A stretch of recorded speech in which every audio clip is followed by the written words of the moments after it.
Estamos aquí viendo la secadora Whirlpool que está haciendo un ruido muy fuerte. Vamos a ingresar al modo de diagnóstico a ver si tiene algún código que nos esté indicando eso. Agarramos una tecla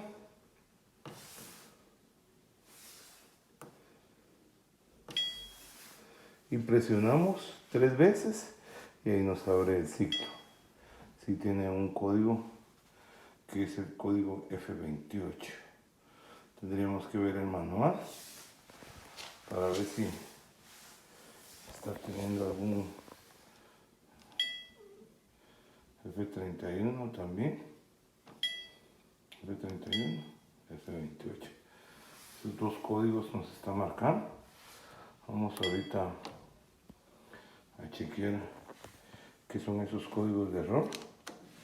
Es una Whirlpool Duet de las ya antiguitas.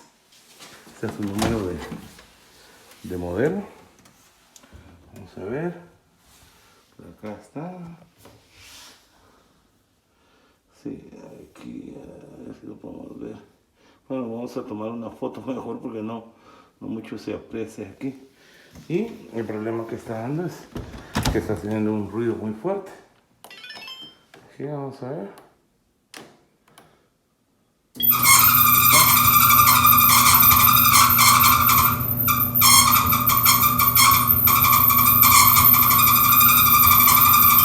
Sí, aquí el problema que tenemos es el problema del robo tensor de la faja. Por la experiencia que ya tenemos, nos está dando ese problemita acá. Y vamos a decirle a nuestro cliente que sí hay que cambiar ese robo, porque parece que le vinieron a cambiar la faja, se reventó y ahorita pues ya está dando el mismo problema. Pues aquí vamos a concluir dándole presupuesto a nuestro cliente y decirle que sí hay que cambiar el robo tensor y cambiar de los robos de gira latina también para hacerle un buen trabajo y que no le vuelva a dar problemas. Aquí está la parejita de lavador y secador. Entonces vamos a hablar con nuestro cliente a ver qué dice. Lo dejamos acá y cuando la reparemos pues vamos a hacer un video para que vean que sí está gastado el robo tensor.